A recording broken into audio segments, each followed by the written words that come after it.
Joyce Maltby Burroughs. And the photographer is our relative husband, son-in-law, and brother-in-law, Norman Burroughs. We're going to try to fill you in on some of the family background of our mother, who's been living a long time. Is that right? Maybe too long. Maybe. Joyce and I are just going to ask some questions, and we'll see how it goes. Are you ready to begin, Joyce? Oh, dear. First of all, we do have to explain why my voice sounds like this. That's because I have a cold, obviously. So this isn't my usual voice, but everybody who's going to see this ever is going to know that. What question do I want? I'll begin with something that I just was curious about. Norman and I recently took a trip to get here. We went from New Hampshire, where I was babysitting Uni. I was babysitting Sam and Isaac. And then we went to New York to visit my friend Dick Mason. From New York, we drove to, on our way to New Jersey to visit Norman's sister, we stopped in Staten Island and took the Staten Island ferry. And I had this experience of being on a boat and seeing the Statue of Liberty. And I stood there for about 5 minutes staring at it and trying to pretend that I was both my mother and my father, who arrived in this country as children, seeing the Statue of Liberty. And I was trying to feel what it might feel like, and then I thought maybe I'd start off by asking you if you remember. Do you remember seeing the Statue of Liberty? Yes, I do remember. It was quite an exciting, everybody getting up and looking for it and all that. Of course, at that time, I really didn't realize what America would be for us and all that. And it was quite a thrill to see it, even though I was 10 years old at that time, and to see it. And I remember getting off the ship, and that's one quite interesting thing. As I was getting off and we were going through customs and all that, we were dressed like American people, and people were asking us questions.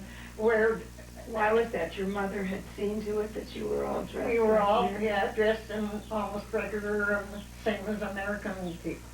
And people were asking us, and then we got through without any problems at all, and we're waiting for my father to come and pick us up. Your father was there first.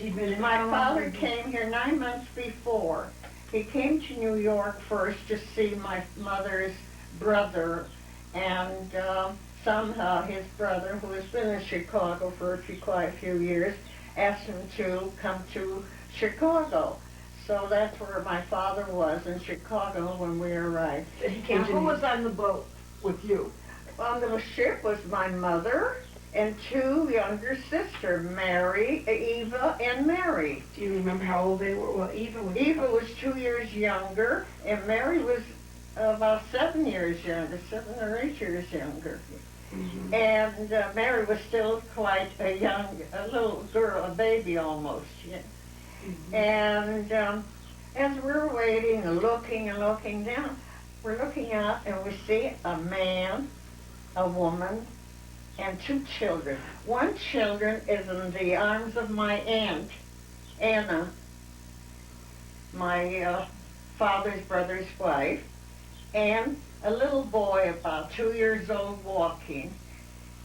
But you know, I didn't recognize my father at that time, because when he came here, he had a beard. And when he was walking, all that, the beard was gone and all that. Finally, we realized my father and my aunt and the 2 children. And the 2 children were Marion and Ellen. Yeah, Mary and Eva. No, the 2 children that Ellen. It was Marion and Ellen. And was Uncle Dave there too? No, Uncle Dave wasn't there. They came and they took us to their home, and I remember. Wait, This was in New York. Oh, That was in Chicago. oh, so when you arrived at Ellis Island, Yeah. then you and your mother and your sisters, Came right. how long did you stay at Ellis Island? Oh, just until we got through the customs, until my father, they met us. How did you get from Ellis Island from New York to Chicago? From New York on a train. And your father wasn't there. Oh, no, He was in Chicago. No, before we came to Chicago, no, my father, where was it? Did they meet you in New York or Chicago? Oh, I don't remember it now. How They come wouldn't have all taken a train. No, they did not take a train, but Well, when they got off at the Statue of maybe Liberty, maybe that was in Chicago already that I was waiting for them. I did you can't meet recall. those relatives in New Jersey and New York? No, I did not see the relatives in New Jersey. So I came, who arranged for you to get on the train to Chicago if your father wasn't there? we asked questions and we got in ourselves. We had no problem. What language was your mother speaking? Russian and Jewish. No, that's it. Hebrew, not Hebrew. Yiddish. And somehow or other we had no problems. And I know they come on the train, they gave us bananas or so, which we never So when had. you saw your father and Anna and all, that was in Chicago. In Chicago. That's right. I forgot that. That was in Chicago. I realize now how can it be.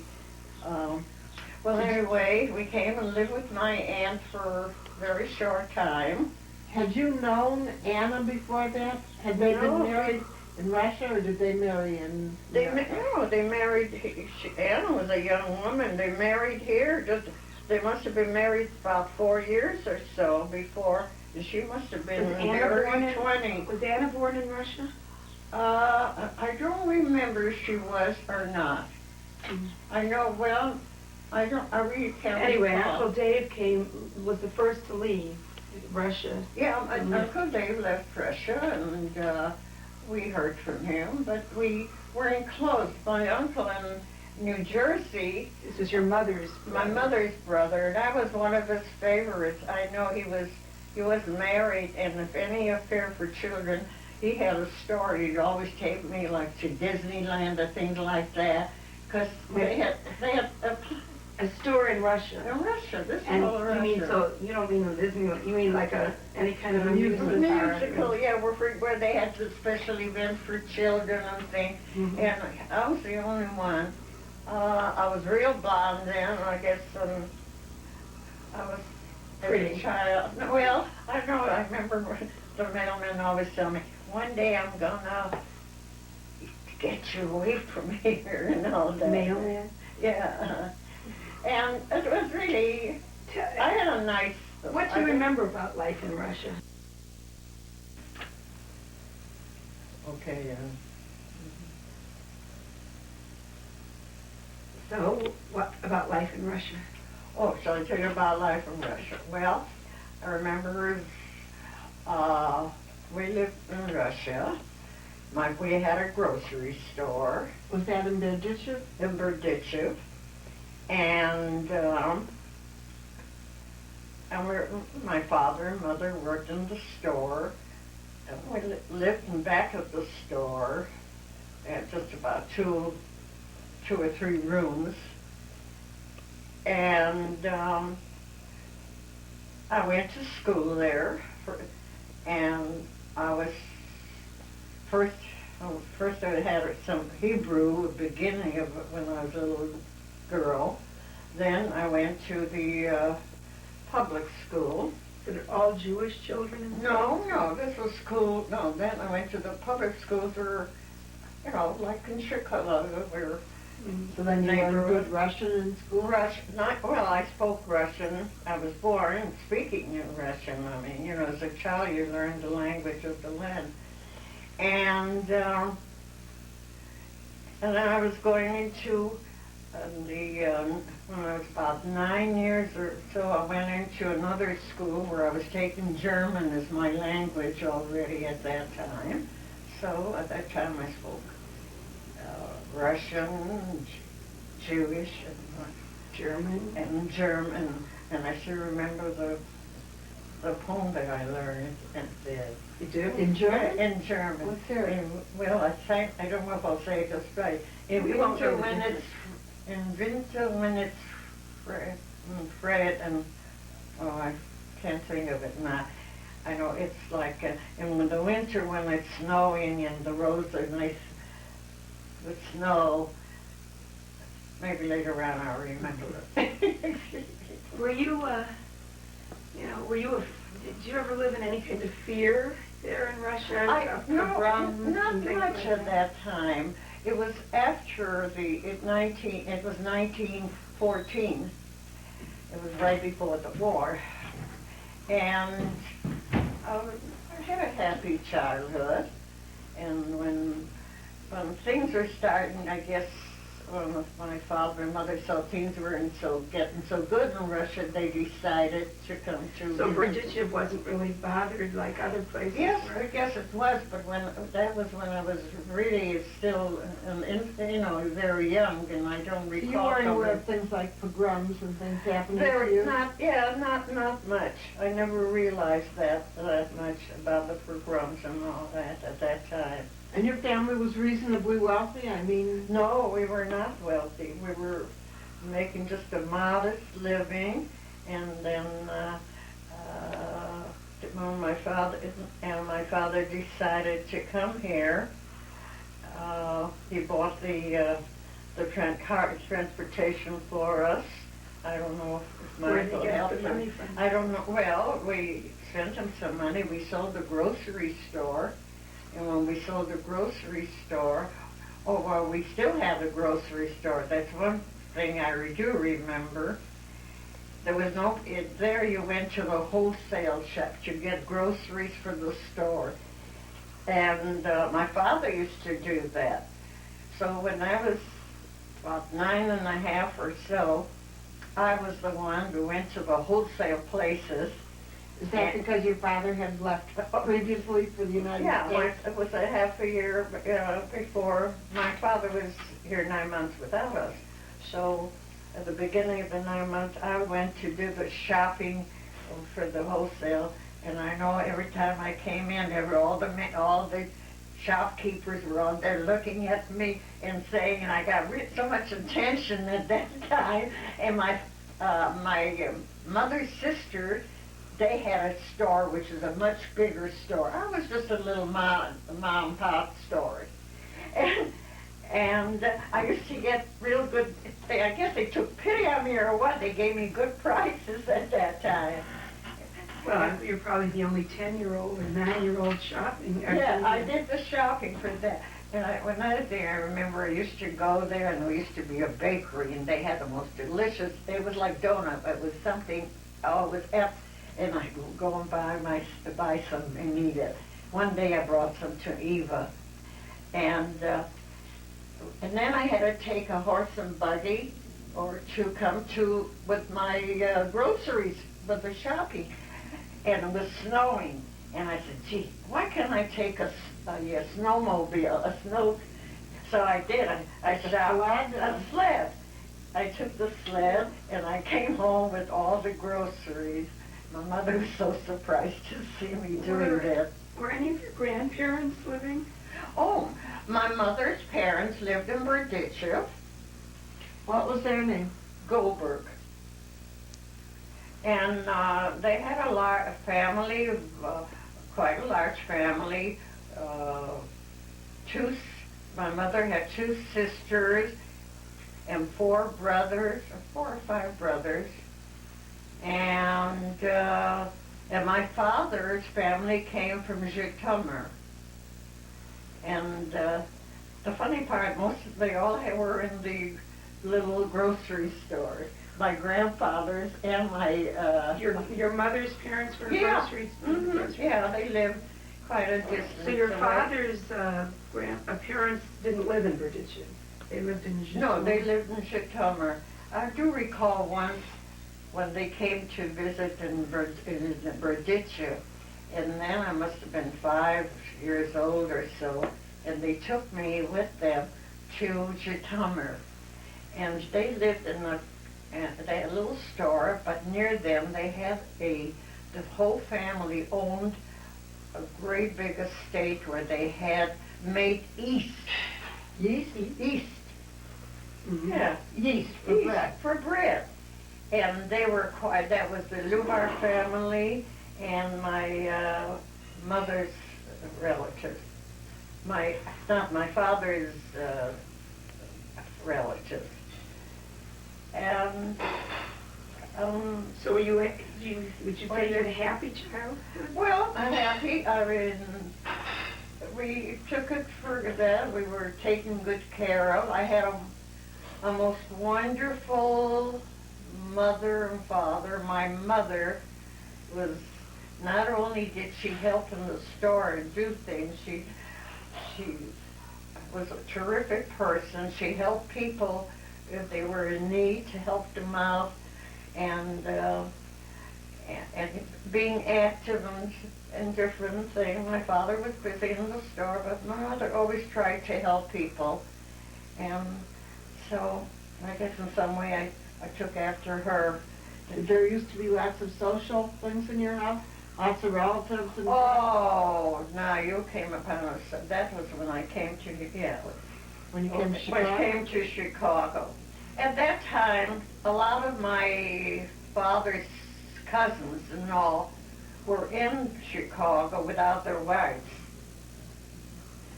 So, came Sunday, all these men used to come to our house, so my mother made them a Sunday dinner. I just remembered What kind of food? all kinds of, she was a terrific cook. She was, and everybody just loved her.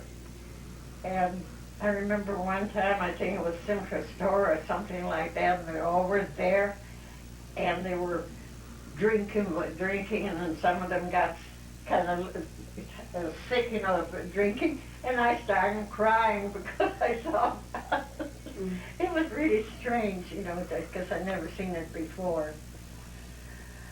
Dorothy, things like we had in later years, chicken soup and Yeah, matzo balls your and filtered fish and chicken and what do you think, brisket the potato knishes and all that. She used to, talking about, I went to, we all came here, when I went to school here, on a Friday, we'd come home at 12 o'clock for lunch.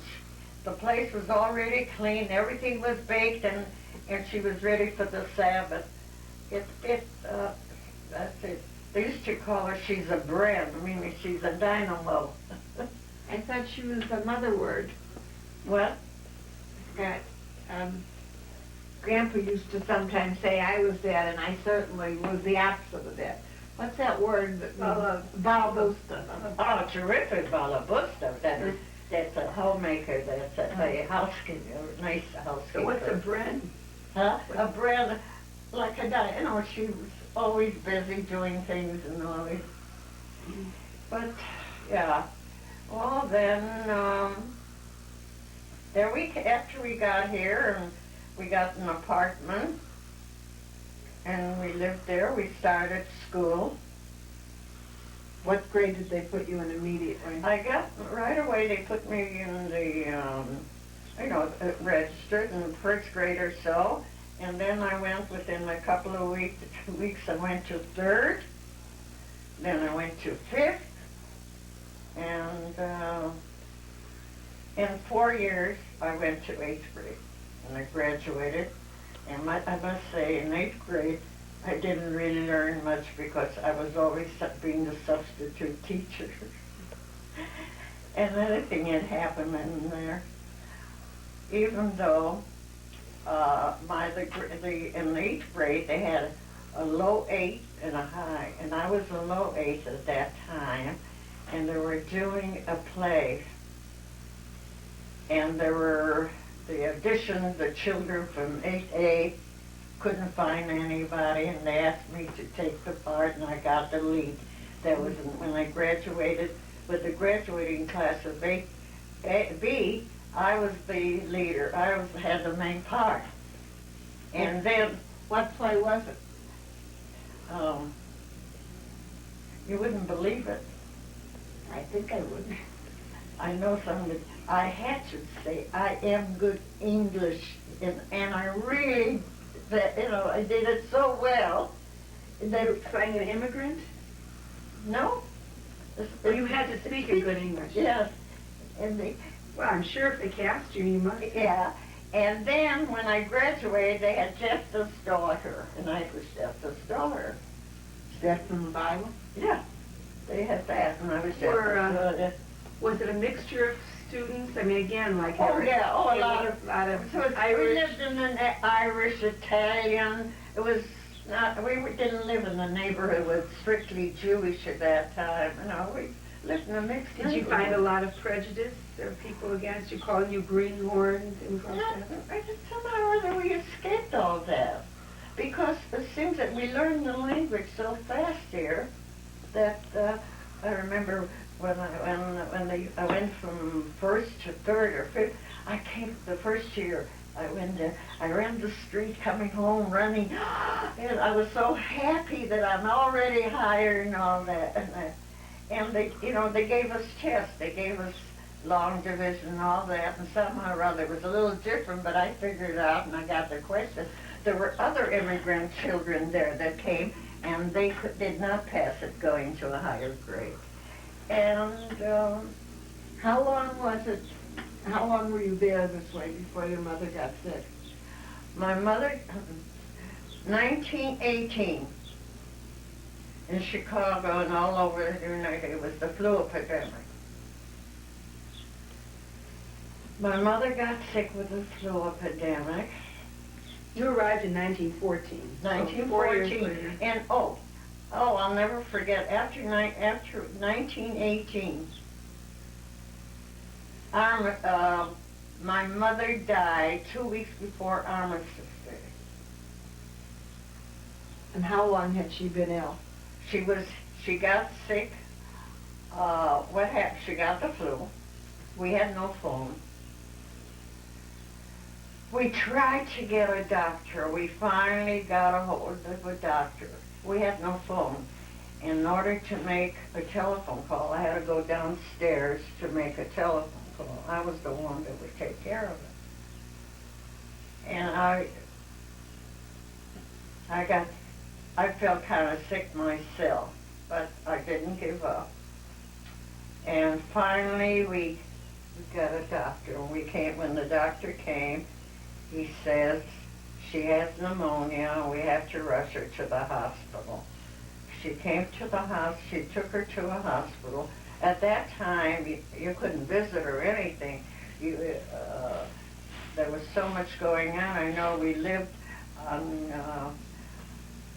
Grand Show near Independence at that time, and Roosevelt was just a block away, so through the alley, you'd always see the funeral. There was one funeral after another. They had the funerals right there, and they took you to the cemetery. Did they take her to Mount Sinai or Cook County? No, to where St. Mary's, I think. Yeah, and we took her to the hospital, and then before we took her to the hospital, the last day when I made a telephone call, I was getting very sick. I could hardly walk up the stairs, and I came down with the flu. Eva had the flu, and Mary was very, very sick with the flu, but we all survived. And my father, thank God, never got the flu, and he took care of us.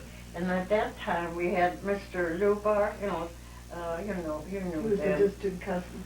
Yeah, my father's cousin living with us. And we got a letter from her, where she said that it was on a Sunday. We got a letter saying, I'm feeling better and hoping everything will be fine. We went to bed at night. We had no phone. In the morning, my uncle came over, and he told us that my mother was dead. It was a terrible shock. After that, we all went to my aunt's house, and we never went back to the apartment. We just couldn't go back to our own home. Then, thank God, we had a wonderful aunt and uncle who took us into her home. Although she only had 2 bedrooms and a little alcove, like you could have, like a bed was there or a couch. My aunt and uncle with her 2 children. One was already 4 and a half, and the other one was 2. And we lived with her for a while. And she was absolutely, we owed her a lot of things. A young woman in the 20s, having 2 children, and living all in one room. She gave us, the 3 girls, one room, and my father slept in the bed that was out on the alcove line. And you had to stop going to school. What? Did you stop going to school? Oh, no, but we went to school here. But I thought you went, no, I thought around that time, you never went to high school then. No, because, no. Oh, at that time, after we lived with my aunt, my father used to be they called it a peddler. Do you know what a peddler is?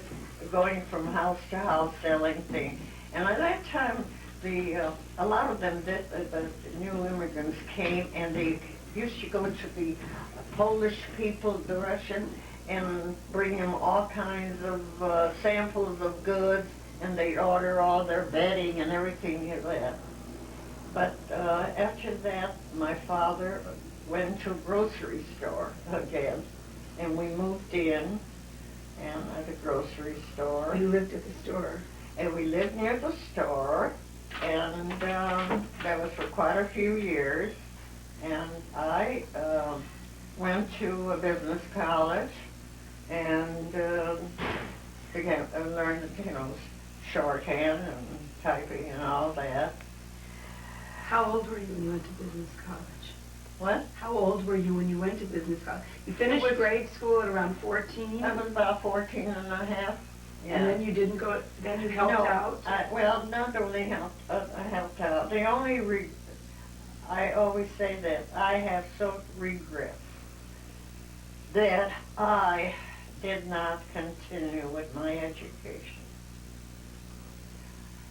I think that's one of the very, very things that I regret. Well, you didn't because you didn't choose not to. They needed you to what? To work, to bring money in, after pay my tuition. After that, I was working. So what kind of job did you get? I was working as a secretary, and when the first job I got was at was not to a secretary. It was to a big manufacturer's of millinery. They were on Michigan and Randolph. That building was all broken up. And when I worked there, when you were 15, or about 15, maybe 15 and a half. I don't remember. And I worked for first downstairs where they had each one had its own secretary and all that. And I'll never forget that. This was an incident. One day, I went downstairs. This man I was secretary, started grabbing me. And I ran up the stairs, and I told him I don't want to work there in that department. So they made me secretary of the name of the name of the millinery, the vice president. So I was just the only one in the office. And then many a time they needed special modeling for hats, because I could wear hats quite well. They let me do that, model for the hats. And It was after that you went to business college? No, that was after I went to business. That's what you went to business college to learn to do. So in other words, then after your mother died and you finished grade school, then you went to business Oh, college? well, after my mother died, I finished school. I still was in school because she died in October, and I didn't graduate till February that year. So, and then I went to, after that, to college, which was another year, you know, happy. And so that's it. Did you feel responsible for Eva and Mary too? Oh, naturally, of course, Eva didn't take much interest in things as I did, but she was wonderful. She kept, she worked in the store. Oh, when I started working, she helped my dad in the store quite a bit. She was always there helping him. Did she give up school too? No, she graduated school. High school? No. So we had to work in the store. We couldn't afford So it. none of the three of you went to high school? No. Did Mary go to high school here or not? I don't remember now. I don't remember if Mary went to high school or not. And it's... So Eva was working in the store, you were working at jobs outside of the store? Well, they gave up that, something happened with the millinery. I worked for a Shotwell candy company, shop manufacturing, and So now, I never heard, I don't think I ever remember about your social life. Were you dating people, or did... oh, well, when did you meet Daddy? when did I meet Dad? That's... Okay, the cameraman tells us we're ready. We're going to go back to your early dating life and social life and where Joe Millstone came into the scene. Okay. Well, I always liked to... I remember the first thing I joined when I was about 15, right after 15 or so, was the YPSL, the Young People's Socialist League. And the YPSLs, most of the fellows were going to college at that time, and very wonderful young men and women. And we used to have terrific times. We used to have picnics, and I have a lot of pictures of me with the knickers and all, and being at picnics. And when we used to go to parties, I always used to play games. That was like games, you know. And I was always quite active with my schoolmates when we had parties, and then after that, after I got with the Ipsos, we did a lot of performing at the Civic Theater, at the Opera House. We used to have statues of all painted all in white and all that, and we used to participate in doing the Like sort of pageants or things, yeah. were you? And Oh, when were you in the debate contest, or the oratory contest? They had the contest about the poems and all that, and I won the award for that. And I was always trying to get as much out of life as I could, trying to do things, never liked to be alone for that. And of course, the only thing I always had, naturally, took my sister Eva. My father always said, you can't leave her alone. So no matter, we always have Eva with us. And Is that when you formed the Susanna Girls? when I worked for Shotwell Manufacturing Company, we were looking for a name to call us. So what we're going to call ourselves? And I suggested, we've got a new candy bar named Susanna. How about having it the Susanna Girls? So we were the Susanna Girls. And the Susanna Girls were about 10 or 12 at that time. And sorry to say, there are only 3 now of us alive. And we'd have these. Are you saying they all work for that same candy company? No, I mean, named that, and we had a club. We used to Oh, meet. but they were just people from your neighborhood? Or? The people like Pearl would live next door. At that time, Molly, I knew Molly through Aaron, Rose and all that. So we were the Susanna girls and had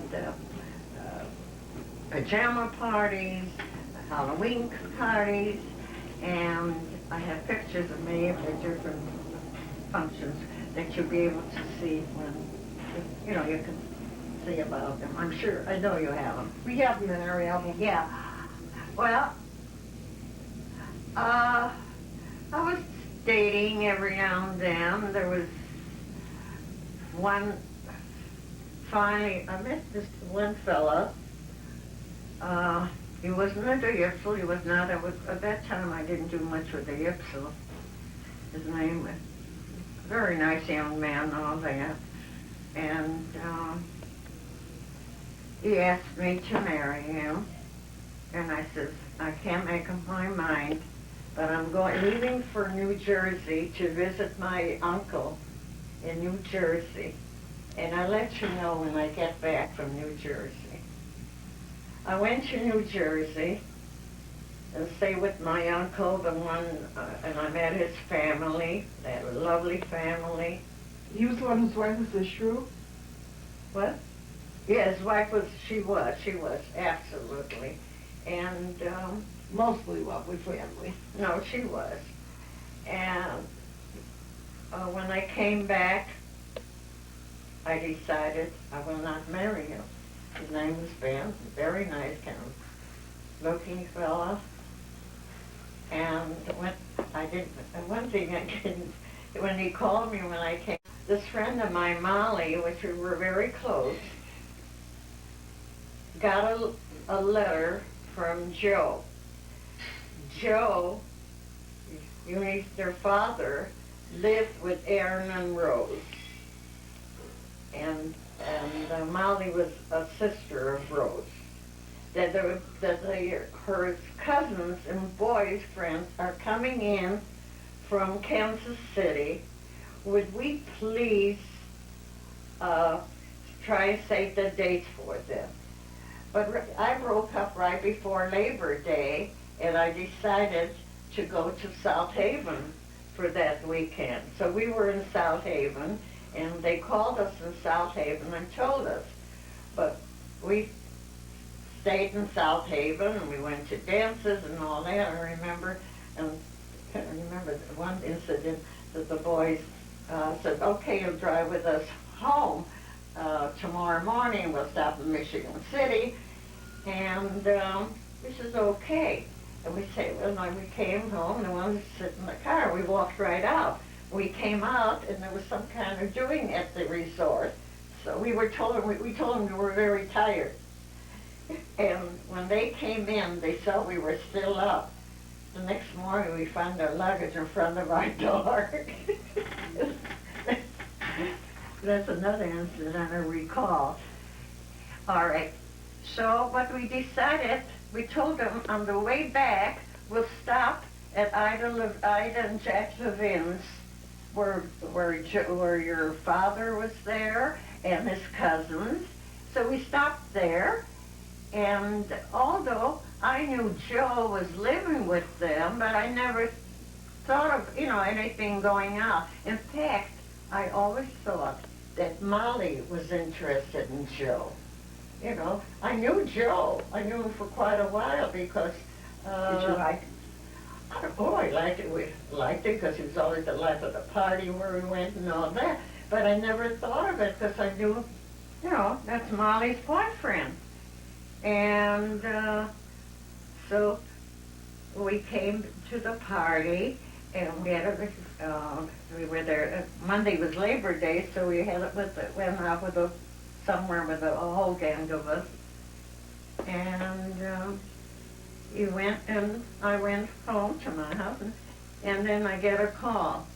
Dorothy, I have tickets for the show. That's how we put it. Would you, some kind of a Jewish play or something. He said, I would like to have you come with me, to the play. So I did, and I remember he brought a box of candy, and he said, here, Dory, this is for all. That he gave me the candy, and that's when I started dating him.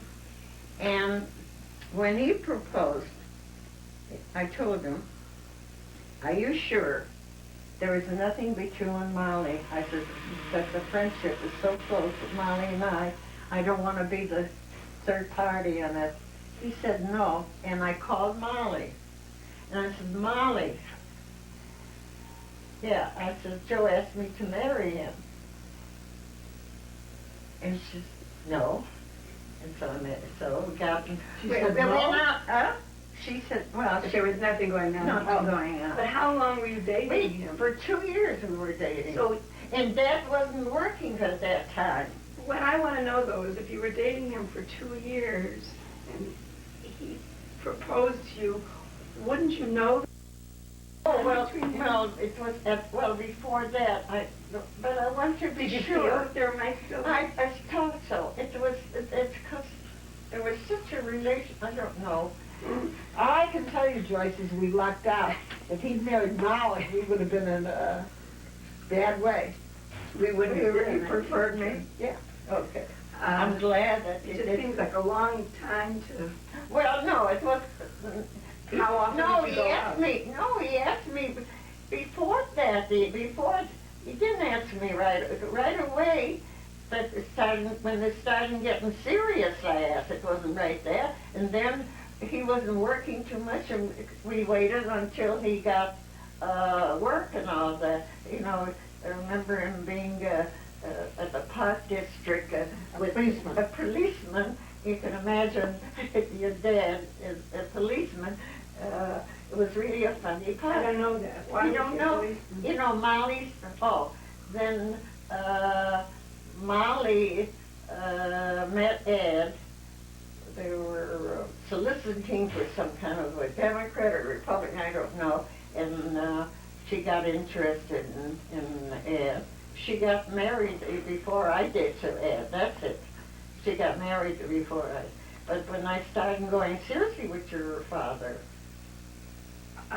When was he a policeman and why was he... Didn't he become an City, accountant? they were first? giving that, he had to watch the park if there was any disturbances or so. So this is before he ever was going to become an accountant?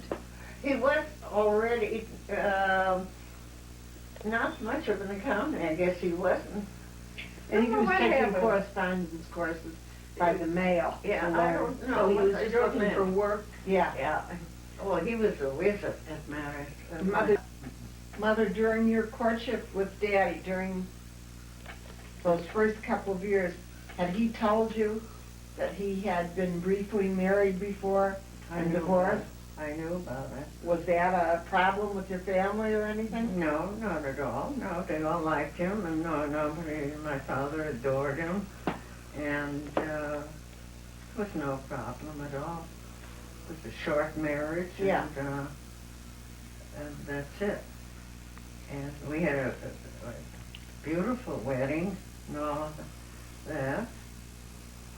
And you have pictures of the wedding, of the... We do? Yeah. And, well, You get along well with Grandpa? oh, yes. Yeah. Everybody liked him. He was, then after we were married, for about a year, we did the Susanna kind of dropped out. We all got married, and one day, it was after Joyce was born, when we lived on Monroe Street, I said, you know what?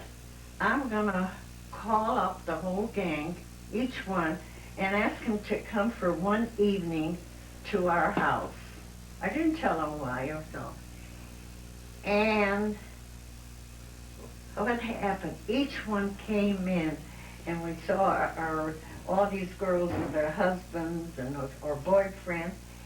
And we had such a wonderful reunion that we said this must go on, and from there we had the Susanna.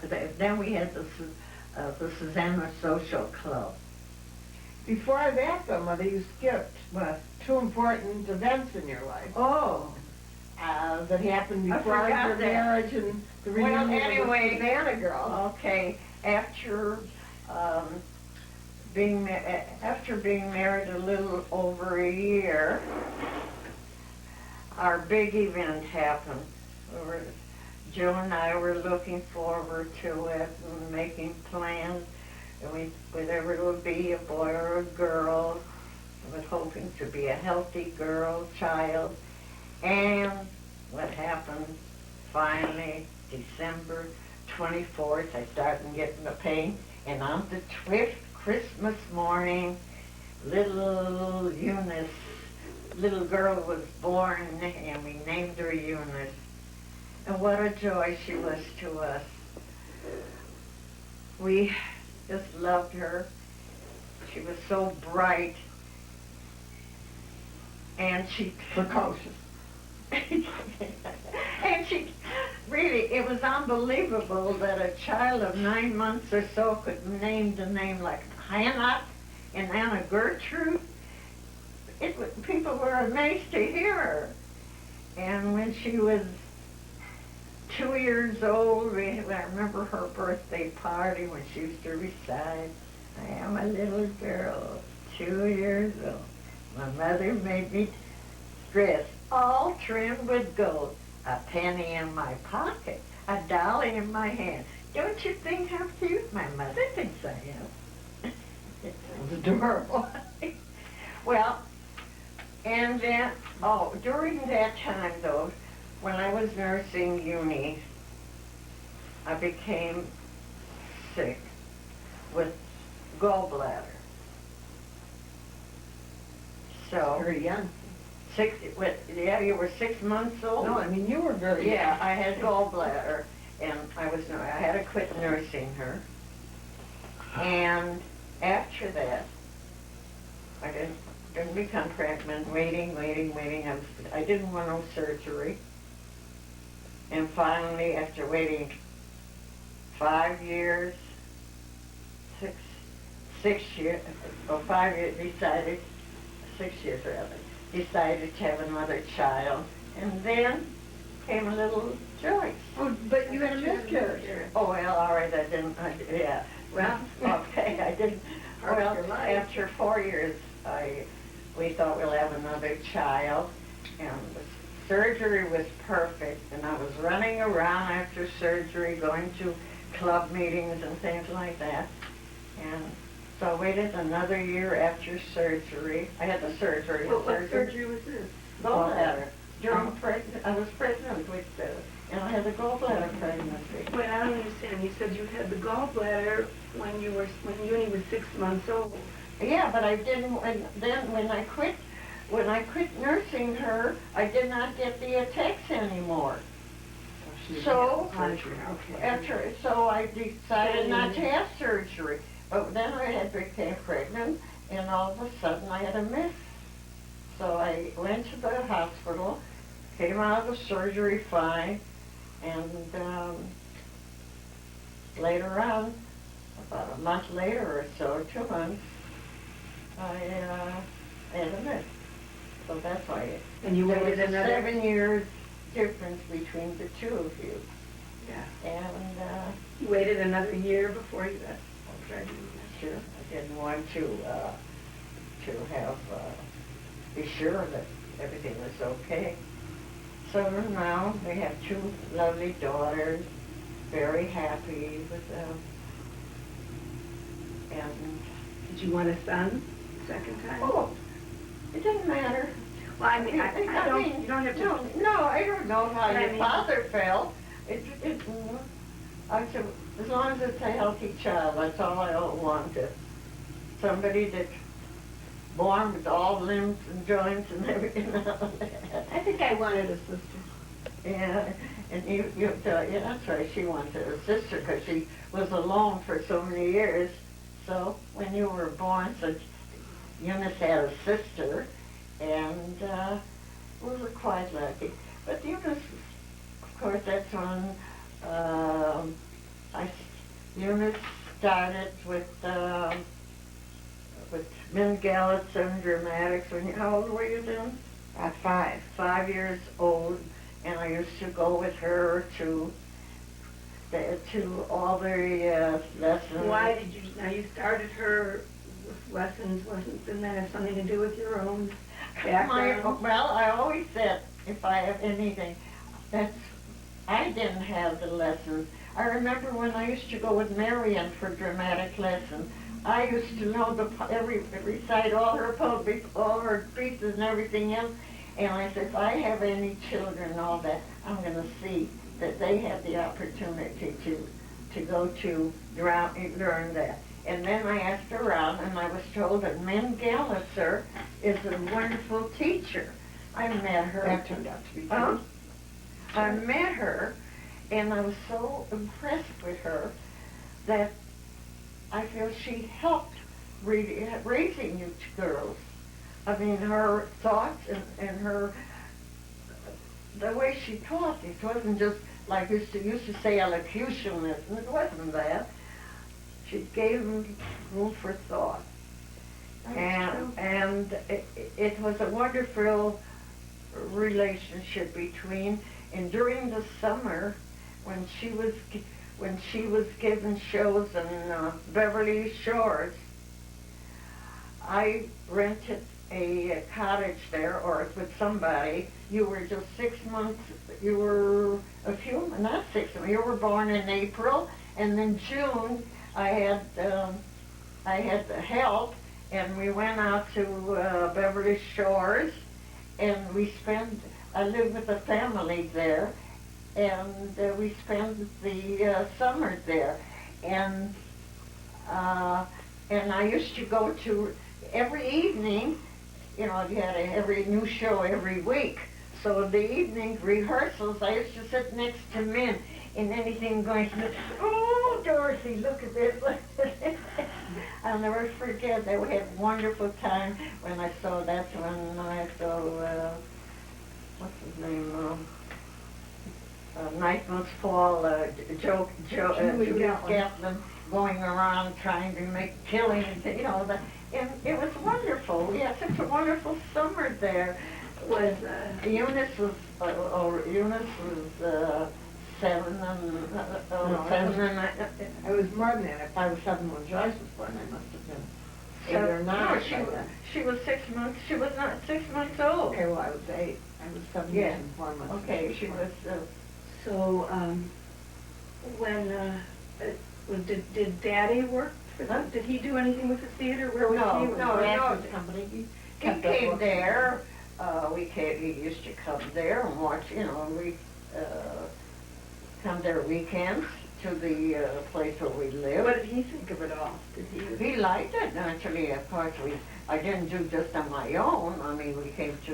It was a good thing, and we saw the results, and we were very impressed. Well, you got to be very good friends with Min and Jack and her mother, and we became really like a family. It was when Eunice got married, she opened her house and gave it was a wonderful relationship.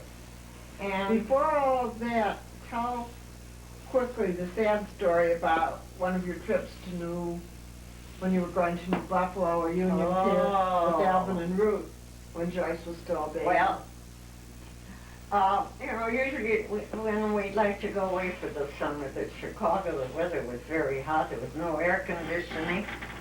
So we decided to go to Union Pier.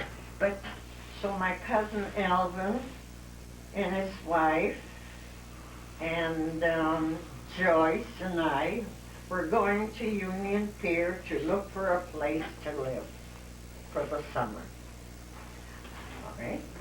We got in the car driving. We stopped at a gas station to get gas.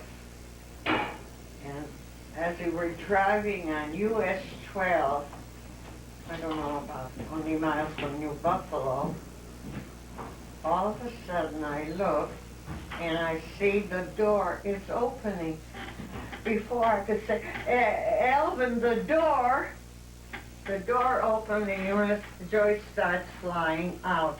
I grabbed her and dropped her and then started rolling in the gravel. I had a coat on. I imagine the gravel, the coat came off. The people saw it. We were lucky. We were about 10 minutes away from New Buffalo 15, and there was a doctor there. They took me in to emergency, and he started scrubbing my face with the pebbles, and I had a fractured skull, and he stitched that up, and they had to call Joe at work to tell him that we were in an accident, but everything is all right. They took me in an ambulance. Me too. I was in the ambulance too. They took me in the ambulance. Joyce fell and she kept saying, I didn't do that, I didn't do that. She kept, what happened, I guess when we didn't close with the door at the gas station, or she pulled something, I don't know what happened, anyway. And he called the Dr. Cooper, which is a friend of ours, and he says, and told him that we're going in an ambulance, and the doctor says he'll be there when we get there. And we got in the ambulance, girl came home, and their doctor looked at it. He says, I don't like the way it's done, and he did it over again. But you made a decision to not go to the hospital, right? I know, they wanted to take me to the hospital. I says, I won't go to the hospital, because she kept on saying, I didn't do that, I didn't do that, and I was afraid if she won't see me, it'll have an effect upon her. So I says, no. I says, you know what? I know I have to lay quiet. We'll get a nurse in the house. We'll make it like a hospital room, and at least we'll open the door and she'll be able to see that I'm there. Which I did, and that was the best decision I made. And naturally that went on for a while till I remember one day, it was Mother's Day, and Eva went to the cemetery on Mother's Day, and Eva's girlfriend came in to visit me, and the nurse sister, doesn't she look grand? And the poor girl had to leave the room and go out to another room. Would you believe it? For about 5-6 weeks, I did not never wanted to see myself. As I'm sitting here, I never looked at a mirror until I was all better. I didn't want to see myself that way. And that was a challenge, and I survived it. That's fine. Joyce, want to show your scar? No, I don't want to show, but I still have a scar up here. Yeah. I still have a scar on my finger right there, my knuckle. Oh, God, it was such a dramatic having seen her. I remember dropping her, that's it, that she didn't have.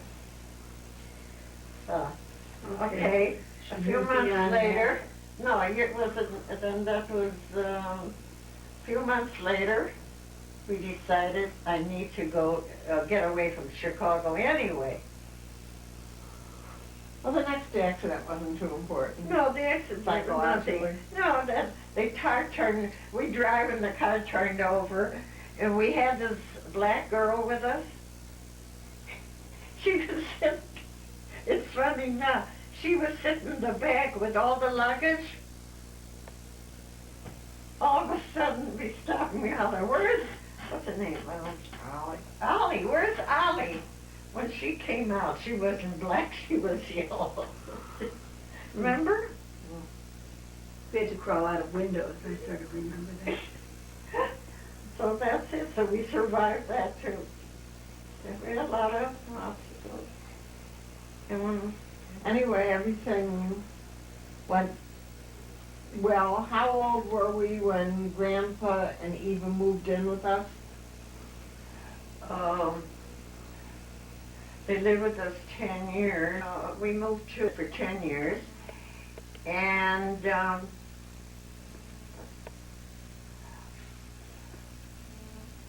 one day, night, was right before the Passover, I remember. And was on a Monday night. And we had a baby grand piano. And Mill Goldberg gave him something to do on the piano that he worked on that.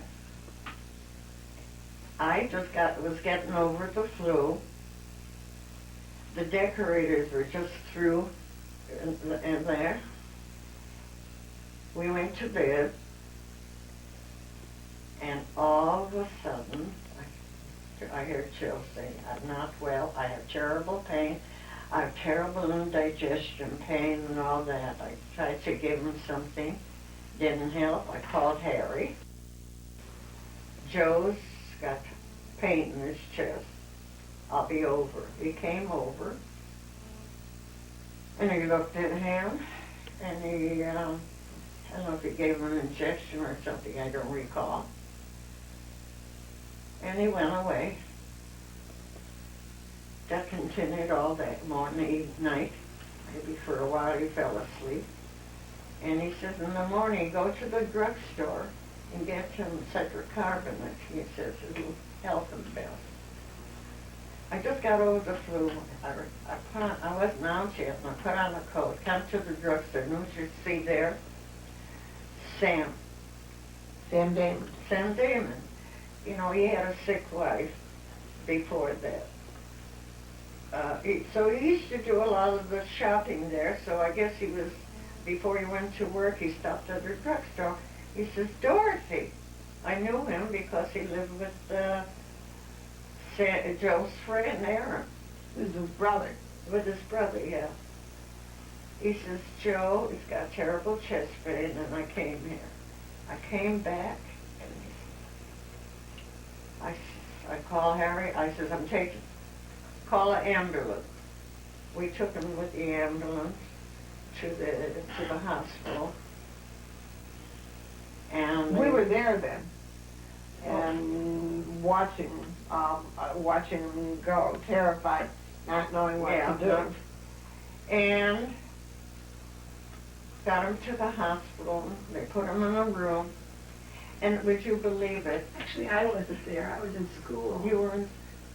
Because when I came home from school at lunch, the last time I saw him, I was going to school that morning, and he was lying in bed, and he waved to me, and I waved to him. I knew he was sick. And sometime that morning, he was taken to the hospital, because when I was walking home at lunchtime, Jane Spilkey met me, say I had to eat lunch at her house because they were taking my father to the hospital. So it must have been sometime that morning. Yeah, that morning we got into the emergency, and would you believe it, at that time, the oxygen had to be fed with coals that time, because they had another one or two, and they were being used. So all I had to do was sit and watch, keep on adding coal, and he used to say, "Oh, door," and I'd, run in there, and we watched them, and actually, I stayed over one night there, and then they said, okay, it was a Sunday, and all of a sudden, his sisters came in. They were coming in that day, Sunday. He was starting feeling better. We didn't have any other outside visitors. And Sunday, the Ferdmans came, and everybody knew, and he was awake, and we're talking to him. And one day during that week, while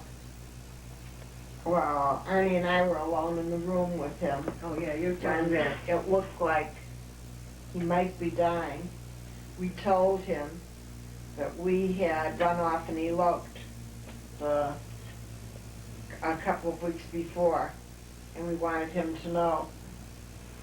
And he couldn't really speak them, but he squeezed our hands. And you were 19 and Arnie was 21? Yeah. You were a student Yeah, he at the was University of very, Chicago then? oh, he was, yeah, so he liked Arnie pretty well, though he said it was too bad he wasn't taller. Did he really? Yeah. I never knew that. Not in the hospital at one time. Oh, and, Well, my that week I never got to see him because I was 12 and they wouldn't allow anybody at that age to go up to the room. So I spent a week at Harry and Betty Cooper's house just getting secondhand reports. So the last time I saw him was when I waved goodbye to him when I went to school. yeah, and, So let's. Any? well, I don't know that really. oh, so I know that night, and so that night his sisters came in and he recognized them and they said, you're going home to sleep. We came home and couldn't wait to get there in the morning. We come there in the morning. I'll never forget that bed. And here he's laying there in the bed, he's still living, and prepares for death with all white and all that. And that's when he just saw him dying. And that's it. That was the end.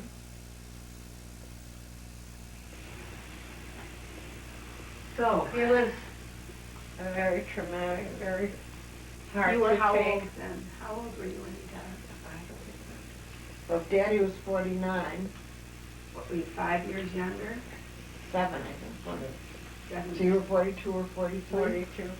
And you had a Uni at 19, who you didn't know was married, but Yeah, she was well, still, I didn't know that.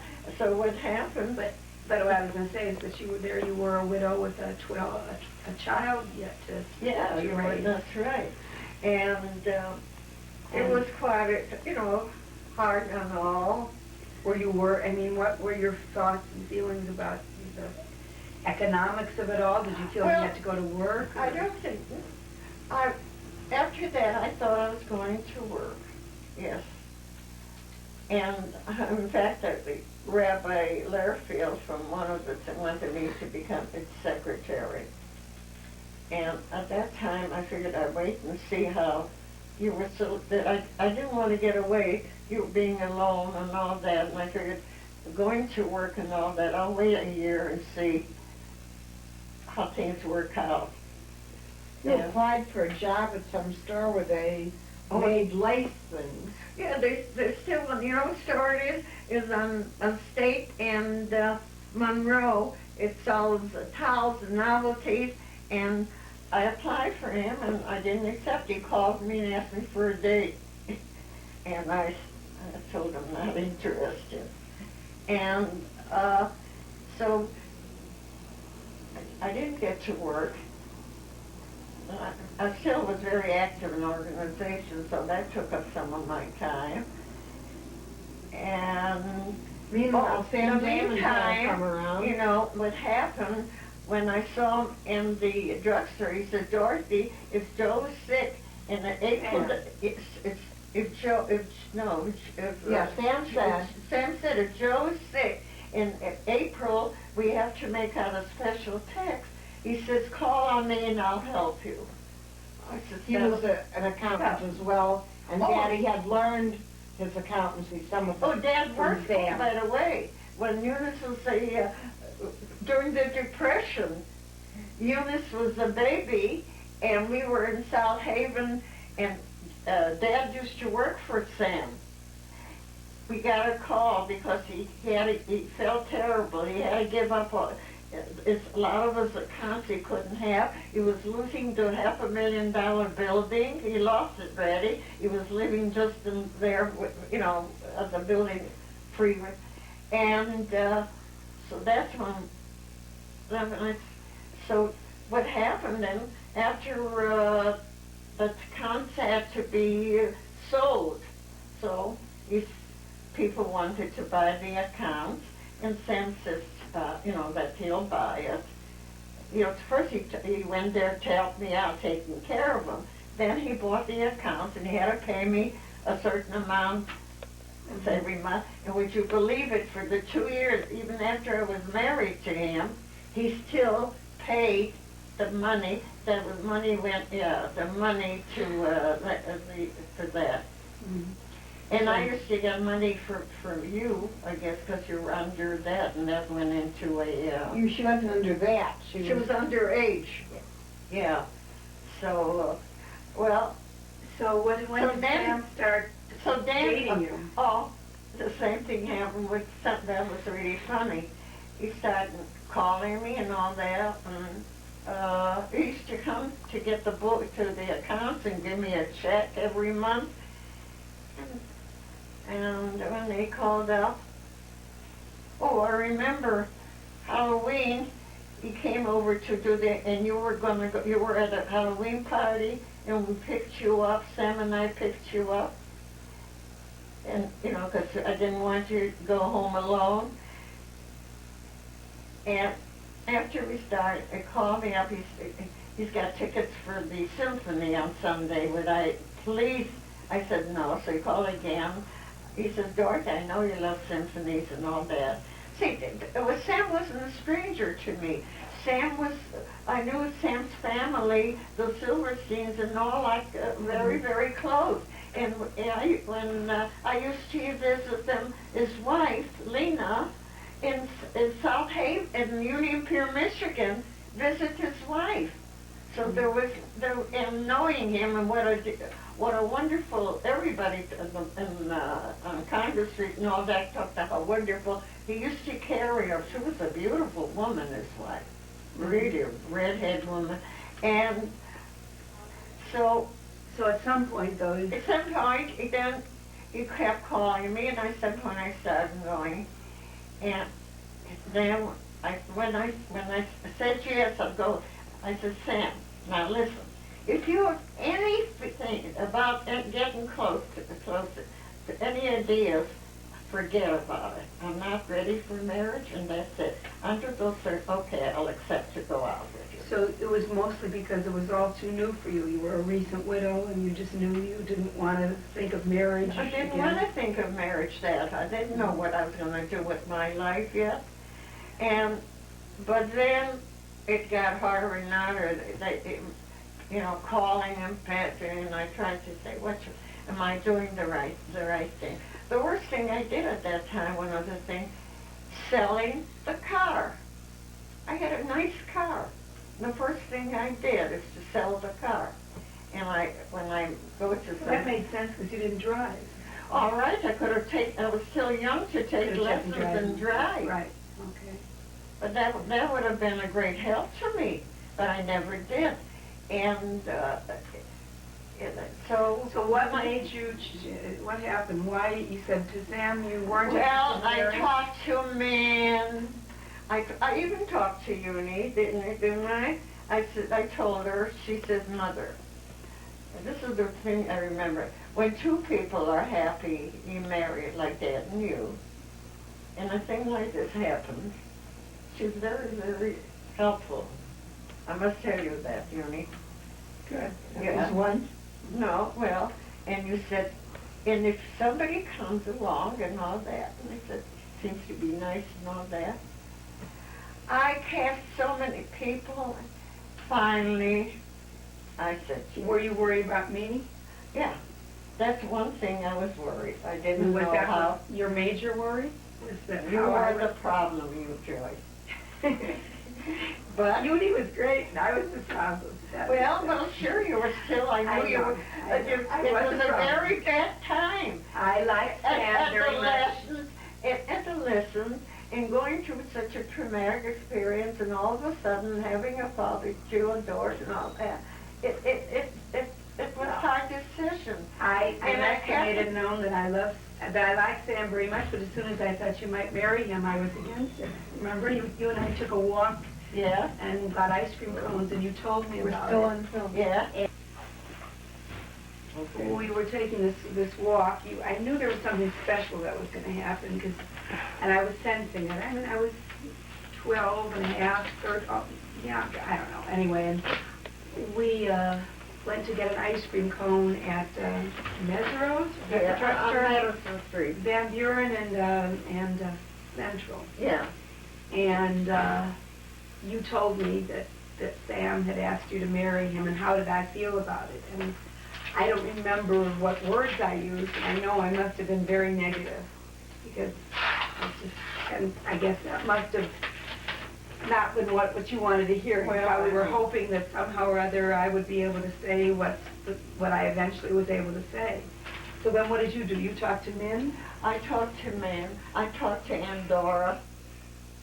I never knew that. I knew you talked to Min because I Min talked to Min. I talked to Aunt Dora. I talked to... I was going around like in a... I just knew where it was. I said, all right, I'm 42 years old. No, 43. And this opportunity is here. I know he's a good man. I know he'll make a good. I know he's really wild about me. I knew that. Because I knew the time, the life he had for 10 years, you know. And then the less I talked to Eunice, and you heard what Eunice said. She was helpful. And I knew his children. It wasn't like going with somebody with a stranger, because I really knew that family. So the dilemma was really that it made sense to do this, but yet you had a child who was not really ready to accept it. So I know you talked to Min. Yeah. And what did Min tell you? Min absolutely agreed that I should marry him. Yeah. No. Did she tell you she would talk to me? Yeah. And what she did, and you knew that, and She told me. I said, Man, I'm the only one. I said, I'm so concerned about Joyce. You know how I feel about my children, how I love you. Eunice has got Arnie. I didn't know she was, oh yeah, I knew she was married already, because when I started going with. And she said, Dorothy, if he's a nice man and all that, why don't? So I did. I said yes. Well, but there was something else that happened after Min talked to me. Min, who was always able to make me see things, made me realize, you know, how that was what should be done. And I remember coming and telling you that it was all right with me. That's right. That's what she was the one that made the legacy between my two daughters. And just because this is for the record, I must say that it was a good decision. I was not the best of adolescent stepdaughters, but I don't think any adolescent stepdaughters He are. loved you. And I loved him. He did. He was so generous about the money and everything else. He was a good man, and we always loved each other, but I grew to really accept him as a I know. He was a wonderful. It was a wonderful husband. I know he loved me, and another thing, he had a wonderful family. His son Bob was married to Eleanor. Both of them are wonderful children, and I have my grandchildren, Doris and Minion. My grandchildren is Doris and Ephraim and their children. And Lenny and Joe and we know all your grandchildren. Yeah, all that. It was wonderful. And you know, people say, "How do you get along with?" Which I hear somebody say, "Oh, those grandchildren," or "There's so much confliction and all that." But here, you know, if anything would happen, the children would always say just that, "Dorothy is right." They were always, His family accepted you actually as a grandmother and they, you know, at that time they did not have a grandchild. Doris was the only one, and Lenny was a baby when I married Sam. But all the other grandchildren, like all those came after. I used to babysit. They used to bring the children, and Eunice and my children too. Yeah, I know. He was the only Joe's first child was named for him. Yeah, that. You know, when I tell people, I said, would you believe it? My first grandchild is named after my first husband. My Your first great-grandchild is named after, and they can't believe it. They said, what? I said, yeah, Joe and Sam, both of them were my husbands. And it's such a... So how many years were you married to Sam? 23. How many years to Daddy? Almost 20. And to Sam for 23. And I guess I remember is when Sam died, for Uni and me, we talked about this. Yeah. It was like going through a second... Yeah, you tell us, second... what happened, Uni, then? Well, Joyce is telling it right. No, yeah. Huh? It was very sad for us. It brought back the feelings of losing our own father. He really was wonderful. When Eunice was in California, and she asked us to look for a home for them. And that's another home. And every Sunday we used to go out looking, taking, and he helped with the financial, didn't he? And he did. And the same thing with you too. When you bought your home, we helped you financially. I couldn't afford that, but he did. Of course he did. So it was very good. So you see, Joyce and Norman's subsequent marriages worked out very well. Well, that's all. Well,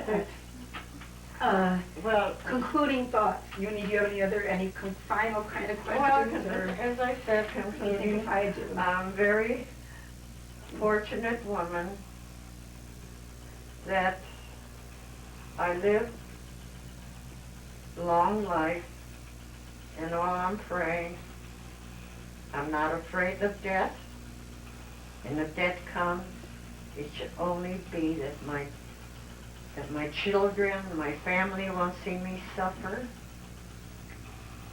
And I do say, please, if there is something long illness or so, please don't let me lay there as a vegetable. I love you, all my children, grandchildren, my son-in-laws and all. Thank and you. I wish them longevity. They should live a long and happy life. And to remember, Uni, I love you, even though I didn't compliment you. You were wonderful. You were a daughter. The only thing You didn't compliment me then. No, I'm telling you now. When didn't you compliment me? Well, I didn't get... I want to tell you, you gave me a lot of joy to see some wonderful grandchildren, great-grandchildren, and you, Joyce. I hope you and Norman live a wonderful life, and that your children will happily marry, and for the rest of their life, all of you be very happy, and knowing that life is coming. You're born to die, and Okay. Well, It's a happy thought. now, what do you say? well, let's see. Great. I guess you can't do things like I was thinking. Those kind of questions like the greatest joy, the greatest disappointment. Those sound like tests. Oh, the greatest, yeah. I can't do this. that. The greatest joy, seeing every grandchild born, Okay. and and just hoping that. And now I'm going to sing a little song. I hoping that Eunice, you be well, Yeah.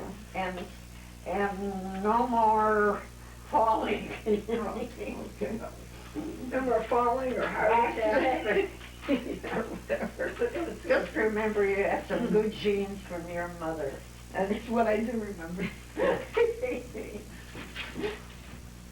Okay, I think we should thank the photographer for his patience and artistry and love in sitting so long on that low, uncomfortable seat. And I think we can call it quits. That's enough. Thank you, Norman, for taking the time and to see this is your light. Dorothy Damond. You're welcome, Dorothy.